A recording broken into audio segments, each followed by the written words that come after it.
Olá pessoal, mais uma aula de filosofia, agora terceiro ano de ensino médio, falando sobre Platão e a justa desigualdade, né?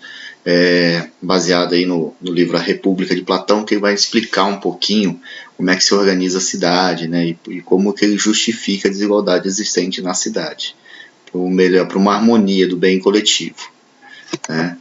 Vamos ver aí. Aqui, as habilidades é reconhecer a democracia como uma forma de regime político que precisa ser permanentemente aprimorado.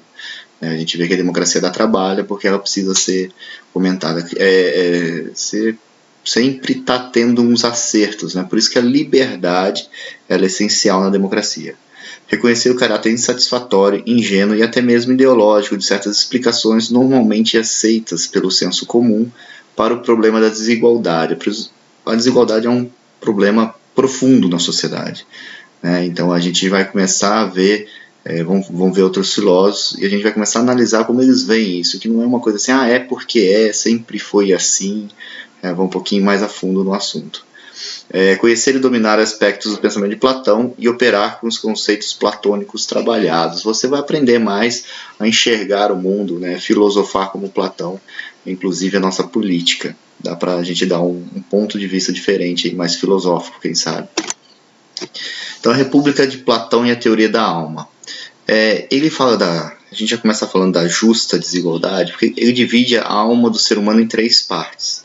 E a gente vai ver cada uma em detalhe. E ele pensa assim, se nós somos divididos em 3 partes, né? E a cidade ela é também constituída de pessoas, então ela deveria ser como a nossa alma dividida nessas 3 partes, né? Cada um com a sua função.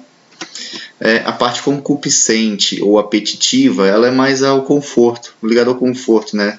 Aí você vai ver a temperança, ela é irracional e mortal, ela está através dos prazeres, água e sombra fresca, o conforto, se alimentar bem, né? Uma coisa mais assim. É uma parte da nossa alma, que segundo ele ficava assim mais perto do ventre, né?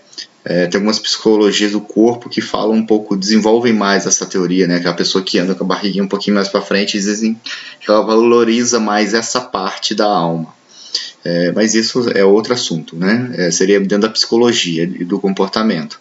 Mas aqui Platão vai tratar de uma parte que nós temos dentro da nossa alma, que é essa busca do prazer.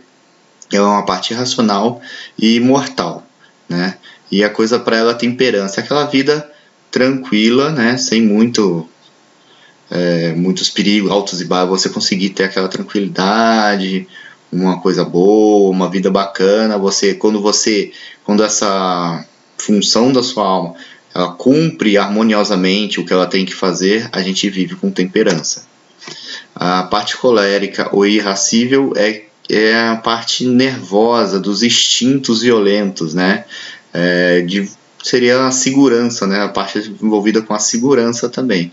Ela também é irracional e mortal, e assim, quando ela funciona bem, vamos dizer assim, harmoniosamente, ela nos dá a palavra-chave, né, que definiria a virtude associada a ela seria coragem, né? A parte racional é a função superior da alma, o traço divino que há em nós, segundo Platão. É responsável pelo conhecimento. Apenas essa parte é imortal, ela fica, né, ela é uma coisa que vai para a alma mesmo, assim, segundo Platão. E a prudência, de você saber pensar bem antes de agir, você agir com prudência. Ela é a parte de pensar, né, é a parte da reflexão filosófica e tudo mais. E aí, o homem virtuoso. Ele fala, o homem virtuoso é aquele que consegue fazer com que todas essas funções funcionem de acordo com o bem-estar de sua vida. Que viva bem, né? A parte da coragem, nem de mais nem de menos. Não ser covarde, mas também não ser um insano, vida louca, que tipo, não, e se expõe a riscos à toa, né? A parte temperante, da temperança também não é nem ser um vagabundo, come e dorme, mas também não ser um workaholic, você viver dentro daquilo que você precisa, sem exageros também, né? E aí ele vai ter, quem vai dominar essas partes, a gente vai ver que é a parte racional, para fazer com que tudo entre no equilíbrio, racionalmente. né? Então aí ele fala que no homem virtuoso a parte racional domina as outras duas, né? E o homem vicioso é aquele que não, na parte racional não está funcionando bem, então a parte colérica, né, ele fica nervoso muito fácil, ou ele tem medo demais, e aí o medo às vezes se transforma em uma covardia ou num frenesi, assim, um histérico, né, uma violência, uma explosão.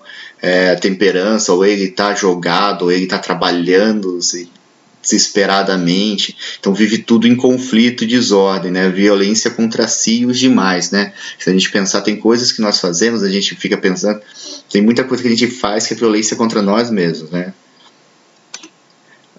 E aí ele vai falar, já que no homem racional a função racional, a parte racional, ela tem que dominar as outras, ele vai dividir, né, a nossa cidade em 3 partes também, que seria aquela parte da temperança, seriam os que produzem as coisas, que é aquele trabalho da subsistência, de manter. Então eles produziriam comida, seriam mais artesãos na época da Grécia Antiga, né, lembrando que isso aqui a gente está falando de Grécia Antiga, seriam os artesãos, agricultores, que mantêm a subsistência da gente, produzem as coisas para que a gente viva bem, né? A parte colérica, né, que seriam dos guerreiros da defesa da cidade, de colocar em ordem, né, e de manter a segurança do cidadão. E aí tem a parte racional, que seriam os governantes, os magistrados, que julgariam, criariam as leis, executariam planos de desenvolvimento da sociedade. Então, vai dizer, o magistrado governa, o soldado defende e a classe econômica, que seriam os artesãos, os agricultores, né, provê a subsistência dos cidadãos. Tudo isso na mais perfeita harmonia. Aí Platão vai justificar essa desigualdade entre as classes apresentando como uma expressão de justiça, porque a gente ainda vai ver, por exemplo, e ele fala que a educação tem um papel fundamental nessa desigualdade, no sentido de torná-la justa e harmônica.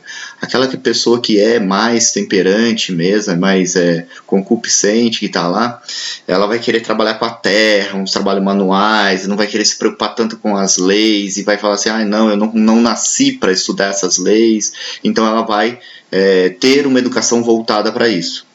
Aquela pessoa que é mais colérica, né, os instintos mais... Ele vai aprender a dominar esses instintos e usá-los para o bem da sociedade, defendendo, zelando pela segurança, pela vida dos demais, né?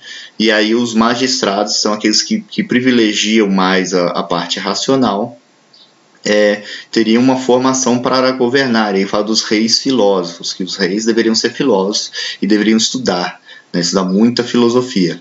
Então ele acha que cada pessoa tem dentro de si, não se esqueça, os gregos acreditam em natureza, né?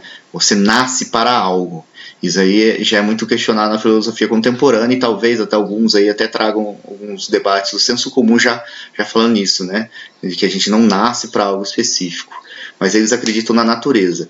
Então ele acha que cada pessoa nasce para algo e aí ele vai buscar a educação que ele encaixe dentro da sua classe social, que ele se sente mais à vontade para contribuir de forma harmônica com a sociedade, com o bem coletivo, o bem comum, né? E aí nós vamos ver, e aí assim ele vai justificando. A gente vai ver, não sei se vocês concordam ou não, podem jogar comentários lá no Google Class, no próprio vídeo, mas a gente vai ver que até hoje se pensa muito, eu não nasci para isso, eu não entendo disso, então as pessoas se colocam, né? Será que se colocam como trabalhar como a parte econômica ou soldado? Quantas vezes as pessoas falam assim, eu não nasci para estudar, né? Eu acho isso triste, porque eu acho que ninguém nasceu para nada, e todo mundo tem um direito à educação, é um direito de cidadão, e poderia muito bem, mesmo sendo da classe econômica, né, de um artesão, eles têm que se entender de política e se representar dentro da política, né? Mas Platão vai dizer que dentro da prudência dos governantes eles vão conseguir decidir o que é melhor para cada um. E aí é com você, se você concorda nessa justa desigualdade, porque a gente tem uma observação aqui, né? Platão era um crítico da democracia, e aí alguma coisa pode corroborar aí com o seu pensamento ou não. Ainda bem, pensar ainda é livre no Brasil, Mas aí pense, né? Ele era crítico da democracia porque ele falava que um líder muito democrático acaba sendo dominado pelo povo. E aí o que você acha disso? É possível? Eu vou deixar uma coisa que eu acredito. Sim, muitas vezes a gente, como professor, né, a gente é muito democrático, a gente acaba sendo dominado pela bagunça, mas a gente vai conquistando aos poucos. A gente vai demonstrando conhecimento, porque a liderança ela não precisa ser na força. Ela pode ser aqui, ó, na cabeça. E aí a gente vai mostrando conhecimento, a gente vai... E vocês agora que estão no terceiro ano do ensino médio, lembram como vocês eram no primeiro ano, no nono ano, né, do fundamental? Vocês lembram? E aos poucos, né, foram despertando uma consciência dentro dessa democracia. Mesmo nas aulas mais democráticas, né, a democracia eu acho que ela tem um papel importante de despertar a consciência. Enquanto só você tem uma consciência externa, você de um rei filósofo que vai te dizer o que fazer, acho que fica muito difícil a gente despertar uma consciência. Mas essas aqui, gente, essas aqui no final é só considerações para a gente pensar, são provocações. A parte de Platão, você já entendeu, a nossa alma é dividida em 3 partes, então nada mais justo que a cidade também seja dividida, e cada parte guiada de forma racional vai cumprir a sua função de maneira virtuosa, contribuindo para o bem comum, para o bem coletivo, para o bom andamento da cidade. É isso, até a próxima, pessoal, muito obrigado, tchau.